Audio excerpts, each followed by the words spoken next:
When Emily Carter first met Daniel Brooks, she thought she'd stumbled upon the kind of man her grandmother used to talk about. Honest, hardworking, gentle but strong in ways that mattered most. It was one of those early spring afternoons in Cedar Hills, a small town where everybody knew everybody.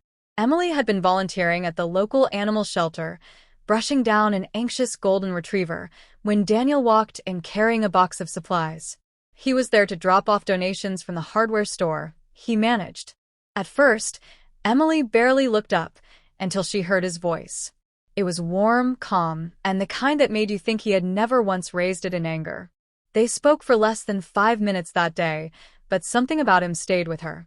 Not his height or the way his rolled-up sleeves showed years of working with his hands, but the way he spoke to the shelter staff, remembering each of their names, and the gentle patience he had with the nervous dog. Emily didn't realize it then, but she had just met the kind of man most women dream about, and the kind many unintentionally let slip away. Over the next few months, they kept running into each other. At the farmer's market, at community events, even once when Emily's car broke down outside the post office. Daniel, without hesitation, fixed it right there in the parking lot. They started talking more.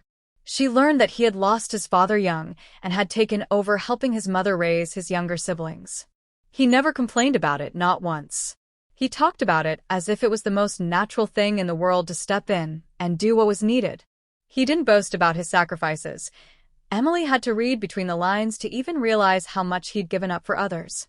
It's easy to imagine their story being one of those small-town romances where two people meet, fall in love, and live happily ever after. But reality is rarely so simple. Daniel was the kind of man who valued loyalty over flash, substance over appearances.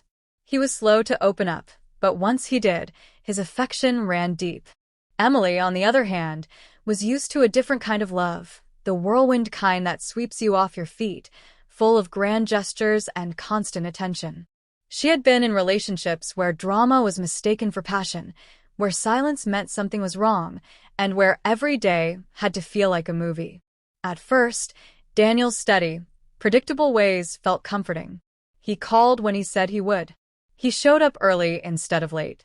He listened more than he spoke. But as the weeks turned into months, Emily began to interpret his steadiness as lack of excitement. He didn't text her 20 times a day. He didn't post about her constantly on social media. He wasn't jealous when she mentioned talking to other men. He simply trusted her. And that's where Emily started to misunderstand. It's a truth many people don't realize until it's too late. Sometimes we mistake peace for boredom, and in doing so, we push away the very people who would have stood by us through anything. Emily started picking small fights about why he didn't plan more extravagant dates, why he wasn't more romantic in the way she imagined romance. Daniel always listened, tried to explain that for him. Romance was in the little things, making sure her car had gas before a road trip, fixing the loose step on her porch, remembering that she liked her coffee with just a splash of cream. But Emily couldn't see it at the time. She thought those things were nice, but she craved the fireworks. One evening, they went to a friend's wedding. Emily watched other couples dancing under string lights, the groom spinning his bride around like in a movie, and she felt a pang. On the drive home, she asked Daniel why he never made grand gestures like that. He smiled softly and said, "Because I'd rather give you something that lasts after the music stops." Emily didn't answer.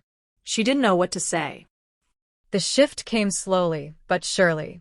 She began pulling away, replying to his calls later, finding excuses to be busy. Daniel noticed but didn't chase her. He'd learned long ago that forcing someone to stay never works. Instead, he kept being himself, reliable, steady, honest. Eventually, Emily ended things. She told him he was a great guy, just not the one for her. Daniel didn't argue. He wished her well, truly.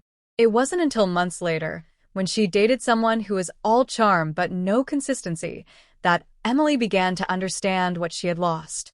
This new man would shower her with attention 1 week, then disappear the next. He was jealous, controlling, and unpredictable. The highs were thrilling, but the lows were exhausting. And in those moments of disappointment and frustration, Emily thought about Daniel, how he never made her doubt his feelings, how he never once made her question her worth.